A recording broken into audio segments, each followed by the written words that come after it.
नमस्कार दोस्तों, जोहार। आपका हार्दिक स्वागत है आपके अपने YouTube चैनल पर। और आज की इस कड़ी में हम लेकर आ रहे हैं हजारों वर्ष पूर्व झारखंड राज्य के दक्षिणी छोटा नागपुर की प्रसिद्ध और लोकप्रिय 7 भाइयों और उनकी एक बहन की सच्ची कहानी को लेकर, जिसे पीढ़ी दर पीढ़ी पूर्वजों के द्वारा नई पीढ़ी को बताई जाती है। पूर्वज बताते हैं यह सतयुग की एक सच्ची घटना है और जिसके अवशेष आज भी छोटा नागपुर की धरती पर मौजूद है। तो आइए सुनते हैं दिल को छू लेने वाली 7 भाई और एक बहन की अनोखी और सच्ची कहानी, जिसे सुनकर आपके रोंगटे खड़े हो जाएंगे। कहते हैं एक गांव में एक किसान रहते थे, जिनके 7 बेटे और एक बेटी थी, जो खुशी खुशी अपना जीवन बिता रहे थे। 7 भाई बहनों में इकलौती छोटी बहन बहुत ही शांत स्वभाव एवं आज्ञाकारी और संस्कारी थी। उन 7 भाइयों में सबसे छोटा भाई एक आंख से अंधा था। छोटे भाई के दिल में अपनी इकलौती बहन के लिए बड़ा प्यार और लगाव था। एक दिन की बात है, बड़े भाई अपनी पत्नी और सभी छोटे भाइयों को साथ लेकर अपने खेतों में काम करने के लिए चले गए। चूंकि उस जमाने में खेती बाड़ी आपसी सहयोग से ही हुआ करते थे। सभी लोग खेतों में काम करने जाने से पहले अपनी छोटी बहन को सभी लोगों का खाना बनाकर रखने के लिए बोल देते हैं, क्योंकि हम लोग खेतों में काम करने जा रहे हैं, आने में देर भी हो जाएगी, भूख तो लगना ही है, इसलिए अगर तुम खाना बना दोगी तो हम लोग आकर खा लेंगे। बहन कहती है, ठीक है दादा। और 7 भाइयों की छोटी बहन अकेले घर पर खुशी खुशी सबके लिए खाना बनाने के लिए जंगल जाती है और जंगल से सरौटी साग को तोड़कर लाती है और बड़े प्यार से सरौटी साग की सब्जी बनाने से पहले बैठी से साग को काटने लगती है। उसी दौरान वह अपनी उंगली भी काट बैठती है। खून की एक तेज धार निकलने लगती है, जिससे उसका पूरा हाथ खून खून हो जाता है। तब वह लड़की सोचने लगती है, अब क्या करूं? अगर घर की दीवार में खून को पोंछूंगी तो भैया लोग देख लेंगे और चिंता करेंगे कि मैंने क्यों अपनी बहन को खाना बनाने के लिए बोले, और यदि अपने कपड़े में पोंछूंगी तो भाभी खून लगा कपड़ा देखकर माहवारी समझ खाना ही नहीं खाएगी। लड़की को समझ में ही नहीं आ रहा था कि क्या करें। तभी उसके दिमाग में यह बात आई कि क्यों ना हम खून को साग में ही मिला देते हैं, और उसने सब्जी पकाने वाले साग में ही सारा खून को पोंछकर खून को बहने से रोकती है। फिर इसी खून लगे साग की सब्जी बनाती है। जब उनके सारे भाई और भाभी अपने खेतों से लौटते हैं तो छोटी बहन हमेशा की तरह सभी के लिए साफ थाली में खाना और मिट्टी के लोटे में पीने के लिए पानी देती है, और सभी एक साथ मिलकर खाना खाते हैं और पके हुए साग को खाकर खाने की जमकर तारीफ भी करते हैं। और वे लोग अपनी बहन से पूछते हैं कि बहन, तुम्हारे द्वारा बनाया हुआ यह साग बहुत बार खाए हैं, परंतु आज की बनी सब्जी का स्वाद बहुत ही अद्भुत है। इसका स्वाद इतना सुंदर है, इतना स्वादिष्ट है कि इसका वर्णन मैं अपने शब्दों में नहीं कर पा रहा हूँ। इसलिए बताओ ना, कैसे और क्या क्या मिलाकर इतना स्वादिष्ट सब्जी बनाई हो। पहले तो बहन डर से सहम गई कि कहीं भैया को पता ना चल जाए कि मेरे हाथ की उंगली कट गई है। फिर वह थोड़ा सोच कर बोलती है कि कुछ नहीं है दादा, जैसे हमेशा की तरह सब्जी पकाती हूँ वैसे ही तो बनाई हूँ। बहन अगले दिन सातों भाइयों के अनुरोध पर फिर से एक बार वही छाता का साग की सब्जी बनाती है, परंतु इस बार भाइयों को पिछले दिन के जैसा स्वाद नहीं मिलता है। फिर ऐसा ही अनुरोध 3-4 बार हुआ, लेकिन खून लगे साग का स्वाद उनके मन मस्तिष्क से उतर ही नहीं रहा था। असलियत जानने की जिज्ञासावश सातों भाई और भाभी ने उससे उस दिन के खाना बनाने का तरीका जानने की जिद करने लगे। अंत तक उस बात को बहन भाई से छुपाती ही रही, पर अंत में उन भाइयों ने अपनी बहन को अपनी सौगंध दे दी। अब तो बता दो बहन, आखिर उस दिन कैसे बनाई थी। अब बहन बेचारी मजबूर होकर उस दिन की सारी बातें को बता देती है। सच्चाई मालूम होने पर पांचवा भाई, जो बहुत ही लालची किस्म का था, उसने बाकी भाइयों से कहा कि बहन का खून इतना स्वादिष्ट लगा तो सोचो इसका मांस कितना स्वादिष्ट होगा। यह बोलकर सभी भाइयों के बीच चर्चा करने लगा और बहन की स्वादिष्ट मांस खाने को मिलेगा, यह सोचकर ही उनके मुंह से लार टपकने लगे। अगले दिन फिर उन भाइयों ने इसी बात को लेकर विचार विमर्श किया और कैसे बहन को मारना है, कहाँ मारना है, इन सारी बातों की योजना बनाने लगे। फिर एक दिन सातों भाई शिकार खेलने के बहाने अपनी बहन को लेकर घने जंगल में लेकर जाते हैं, जहां पूर्व से निर्मित 4 केंद्र के वृक्ष पर बने मचान के नीचे पहुंचते हैं, जिस पर अपनी बहन को यह झूठ बोलकर चढ़ने के लिए बोलते हैं कि इस मचान पर जंगली जानवर तुम पर हमला नहीं कर सकेंगे। और इस प्रकार सातों भाई अपनी बहन को मचान पर बैठाकर अपना अपना धनुष लेकर शिकार करने का ढोंग करके चले जाते हैं। हालांकि अब बहन को भी इस बात का आभास हो गया था कि आज उसके भाइयों ने उसे मारने के उद्देश्य से ही जंगल लेकर आया है और आज उसका अंतिम दिन है, लेकिन वह चाहती थी कि उनकी भाइयों की इच्छा पूर्ण हो, इसलिए भी वह मचान में जाकर बैठ जाती है। फिर सभी भाई केंद्र के वृक्ष पर बने मचान से कुछ दूरी पर स्थित डोंगरी, जिसे छोटा पहाड़ कहा जाता है, उस डोंगरी पर अपने अपने धनुष्वान के साथ पहुंचते हैं। एक चट्टान पर बारी बारी से अपने बाणों को तेज धार प्रदान करते हैं। डोंगरी के ऊपर सबसे पहले बड़ा भाई अपना तीर को चट्टान में धार करता है और अपनी बहन पर धनुष से निशाना लगाकर तीर छोड़ता है।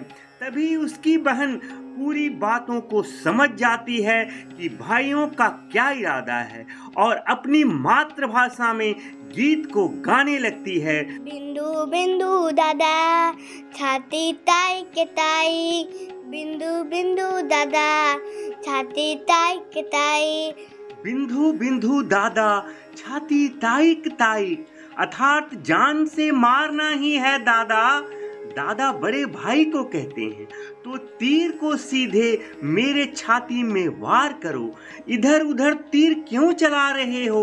उसके बाद सभी भाई बारी बारी से अपने अपने तीर के धार को तेज करते हैं और अपनी बहन पर निशाना लगाकर तीरों को छोड़ते हैं। 6 भाइयों का निशाना बिल्कुल खाली जाता है और 7वां भाई, जो सबसे छोटा था, वह तीर चलाने से इनकार कर देता है, क्योंकि उसे अपनी छोटी बहन से बहुत लगाव था और धनुष्वान चलाने में अपने 7 भाइयों में सबसे निपुण था। हालांकि उसकी बहन भी यह नहीं जानती थी कि उनके 7 भाइयों में सबसे छोटा दादा बाकियों की तरह लालची नहीं है। अब 6 भाई छोटे भाई पर पूरा दबाव डालते हुए आदेश देता है कि अगर वह तीर नहीं चलाएगा तो बहन की तरह उसे भी मार देंगे। छोटा भाई उदास मन के साथ तीर थोड़ा ही धार कर दूसरी दिशा में तीर को छोड़ने की कोशिश करता है और तीर को धीरे से छोड़ता है। उसकी बहन हर बार की तरह इस बार भी वही गीत गाती है, बिंदु बिंदु दादा छाती ताइक ताइक, और मन ही मन भगवान से प्रार्थना भी करती है कि इसका तीर हमें आकर लग जाए, क्योंकि अगर ऐसा नहीं हुआ तो सभी भाई छोटे भाई को भी मार देंगे और इतने में छोटे भाई का तीर सीधे बहन की सीने को भेद देता है और उसकी बहन की आत्मा शरीर से अलग हो जाती है और उसकी आत्मा उसी स्थान पर भटकने लगती है। तभी वह देखती है कि उसके शरीर का मांस खाने के लिए उसके भाई कैसे लालच करते हैं और सबसे छोटे भाई को जबरदस्ती मार पीट कर उसके शरीर को काटने का आदेश देते हैं। उसके बाद बहन के मांस को पकाने के लिए बहुत सारी सूखा लकड़ी लाने के लिए भी छोटे भाई को ही जंगल भेजा जाता है। छोटा भाई जंगल में खोज खोज कर ढेर सारा लकड़ी जमा करता है और सोचता है कि इतना लकड़ी कैसे लेकर जाऊं। दादा जो रस्सी दिए हैं वह भी 60 टुकड़ों में दिए हैं। उन्हें जोड़ने पर भी यह रस्सी इन लकड़ियों को नहीं बांध पाएगा। देर होने के डर से छोटा भाई उदास होकर रोने लगता है और उसकी आंखों से आंसू धरती पर गिरने लगता है। वह अपनी बहन को याद करके ही रो रहा होता है कि तभी एक नाग देवता वहां आते हैं और पूछते हैं, क्यों रो रहे हो भाई? वह इधर उधर देखता है किंतु कोई नजर नहीं आता है। फिर छोटा भाई को नाग देवता दिखाई देते हैं और छोटा भाई नाग देवता को अपनी पूरी आप बीती सुनाते हैं। फिर नाग देवता उसे कहते हैं कि मैं लकड़ी में रस्सी की तरह लिपट जाता हूँ और तुम जैसे ही लकड़ी वहाँ रखोगे मैं धीरे से निकल जाऊंगा। और छोटा भाई ऐसा ही करता है। सभी बड़े भाई यह देखकर चकित रह जाते हैं कि कैसे छोटा भाई रस्सी के 60 टुकड़े होने के बावजूद भी जंगल से इतना सारा लकड़ी लेकर आया है। तत्पश्चात वे लोग अपने छोटे भाई को पानी लाने के लिए एक घड़ा में 7 छेद कर भेज देते हैं। छोटा भाई पानी लाने के लिए एक दाढ़ी मतलब छोटा कुआं में जाता है, घड़े में पानी भरता है, परंतु उसमें छेद होने के कारण सारा पानी गिर जाता है और छोटा भाई वहीं बैठकर सोच सोच कर रोने लगता है कि बिना पानी के वापस जाऊंगा तो बड़े भैया लोग मारपीट करेंगे। यह सारी घटना को कुएं के मेढक, केकड़ा और मछली देख और सुन रहा था और वे तीनों छोटा भाई को रोता देखकर पूछते हैं, क्यों रो रहे हो भाई? आखिर बात क्या है? फिर छोटा भाई उन्हें अपनी आप बीती को विस्तार से बतलाता है और कहता है, मैं अपनी प्यारी बहन के शरीर का मांस को कैसे खा सकता हूँ? नहीं खा पाऊंगा और अगर नहीं खाया तो बड़े भैया लोग हमें मारपीट करेंगे और हो सकता है हमें जान से भी मार दें। तब मेढक कहता है कि तुम परेशान मत हो, हम सब मेढक घड़ा के छेद में चिपक जाते हैं। फिर मछली और केकड़ा बोलता है कि तुम हमें लेकर साथ में चलो, तुम्हारे भाई जब तुम्हारी बहन के मांस को खाएंगे और तब तुम मछली को खाना और जब ये हड्डी को खाएंगे तब तुम केकड़ा को खाना। बड़े भाइयों को शक भी नहीं होगा। फिर छोटा भाई ने बिल्कुल वैसा ही किया जैसे केकड़ा और मछली ने कहा था। रात को जब बहन का पका हुआ मांस खाने को परोसा गया तब बड़े भाइयों से छुपकर वह मांस को दीमक के टीले में डाल देता है और समय बीतने पर वहां बांस का एक बड़ा बूदा जिसको झुंड भी कहते हैं उग जाता है। इस घटना के बरसों बाद एक भीख मांगने वाला योगी उसी बसोंदा के पास से गुजर रहा था और उसे शौच लग जाती है। वह वहीं शौच करने लगता है, अपना मल त्याग करने लगता है। तभी आकाशवाणी होती है, हे संत दुर्गंध आ रही है, हे संत दुर्गंध आ रही है, संत दुर्गंध आ रही है। बार बार यही आकाशवाणी हो रही थी तो उस संत ने झटपट उस स्थान को साफ कर दिया। मगर वह सुंदर सुंदर बांस के बूदा को देखकर सोचता है कि अगर इतने सुंदर बांस से केंद्रा, जो कि एक वाद्य यंत्र होता है, बनाया जाए तो कितना सुरीला धुन निकलेगा।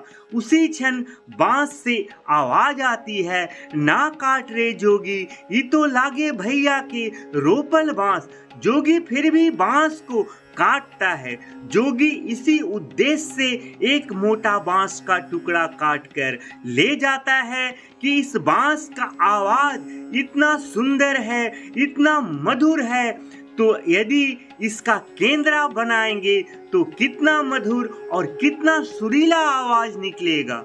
और जोगी इस बांस से एक सुंदर केंद्रा का निर्माण करता है और इस केंद्रा से इतनी मधुर ध्वनि निकलती है कि जोगी जहाँ जहाँ भी इसे बजाता है, इसके ध्वनि से लोग मंत्र मुग्ध हो जाते थे।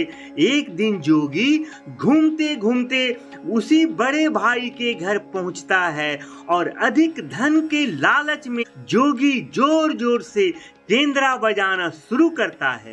परंतु इस बार केंद्रा का मीठा सुरीला स्वर कर्कश हो जाता है और जब भी जोगी कुछ नया धुन बजाने की कोशिश करता है, बार बार एक ही धुन निकलता है, ना बाज रे केंद्रा, ना बाज, ये तो लागे मोर दुश्मन कर घर। बार बार यही धुन निकलने पर बड़ा भाई यह धुन सुनकर जोगी को अपने घर से भगा देता है। ऐसे ही घूमते घूमते जोगी हर भाई के घर में जाता है, लेकिन हर बार की भांति वही धुन, ना बाज रे केंद्रा, ना बाज, ये तो लागे मोर दुश्मन कर घर, बजता है। यह धुन सुन सारे भाई जोगी को डांट डपट कर भगा देते हैं। मगर सबसे अंत में जोगी छोटे भाई के घर पहुंचता है। छोटे भाई के घर के आंगन में प्रवेश करते ही केंद्रा खुद ब खुद बजने लगता है। जोर जोर से बाज रे केंद्रा, ये तो लागे मोर छोट भैया कर घर। और इस मीठी और मधुर धुन को सुनकर छोटा भाई मोहित हो जाता है। इतना ही नहीं, वह उस केंद्रा को मुंह मांगी सोने की मोहरें देकर खरीद भी लेता है और जोगी को अच्छे से मेहमान नवाजी कर अच्छे से विदा कर दिया जाता है। धीरे धीरे समय बीतता है और छोटा भाई अपने काम से कुछ दिनों के लिए बाहर जाता है। जब वह वापस लौटता है तो देखता है कि उसका कमरा बहुत ही सुंदर ढंग से सजा हुआ है और घर के सारे बर्तन अच्छे तरीके से रखे हुए हैं। तब छोटा भाई सोचता है कि हमेशा मेरे कमरे की साफ सफाई घर के नौकर करते हैं, लेकिन कभी भी इतना सुंदर सजाया नहीं गया है। फिर छोटा भाई नौकरों से पूछताछ करता है कि मेरे कमरे को इतना सुंदर किसने सजाया है। नौकरों के मना करने पर छोटा भाई को लगता है शायद कोई भाभी आई होगी। सभी भाइयों की शादी हो गई थी, छोटा भाई अभी तक कुंवारा था, इसलिए उसे लगा कि कोई भाभी आई होगी और मेरे कमरे को सजाकर गई होगी। और अब जब भी छोटा भाई घर से बाहर काम के लिए जाता तो यही घटना हर बार देखने को मिलती और ऐसा लगातार होने के कारण छोटे भाई के मन में यह जानने की जिज्ञासा उमड़ने लगी कि आखिरकार मेरे घर को इतने सुंदर ढंग से कौन सजावट करता है वह अपने भाइयों तथा भाभियों से भी पूछता है और वे लोग भी सजावट करने की बात से साफ इनकार कर देते हैं। वे लोग मना करते हैं कि हमने ऐसा नहीं किया है। एक दिन छोटा भाई सच्चाई पता लगाने के लिए किसी काम का बहाना कर बाहर जा रहे हैं बोलकर निकलता है और छुपकर पुनः वापस आकर अपने कमरे में रखे खजूर के गोल मोड़ा हुआ चटाई के अंदर छुप जाता है। कुछ समय इंतजार के बाद छोटा भाई देखता है कि एक खूबसूरत सी लड़की केंद्रा से निकलकर कमरे के अंदर आती है और सारे कमरे की साफ सफाई कर वापस उसी केंद्रा में समा जाती है। यह देखकर छोटा भाई की आंखें खुली की खुली रह जाती है, चूंकि उस लड़की की शक्ल उसकी छोटी बहन के जैसी ही होती है। छोटा भाई अगले दिन फिर से एक बार उसी प्रकार छुप जाता है और जैसे ही वह सुंदर लड़की पूरे कमरे की साफ सफाई का काम करने के बाद वापस केंद्रा में जाने वाली होती है, तब वह छोटा भाई उस लड़की का हाथ पकड़ लेता है और तुरंत केंद्रा को जला देता है, जिसके बाद वह लड़की हमेशा के लिए मानव रूप में परिवर्तित हो जाती है और दोनों भाई बहन खुशी खुशी अपना जीवन जीते हैं।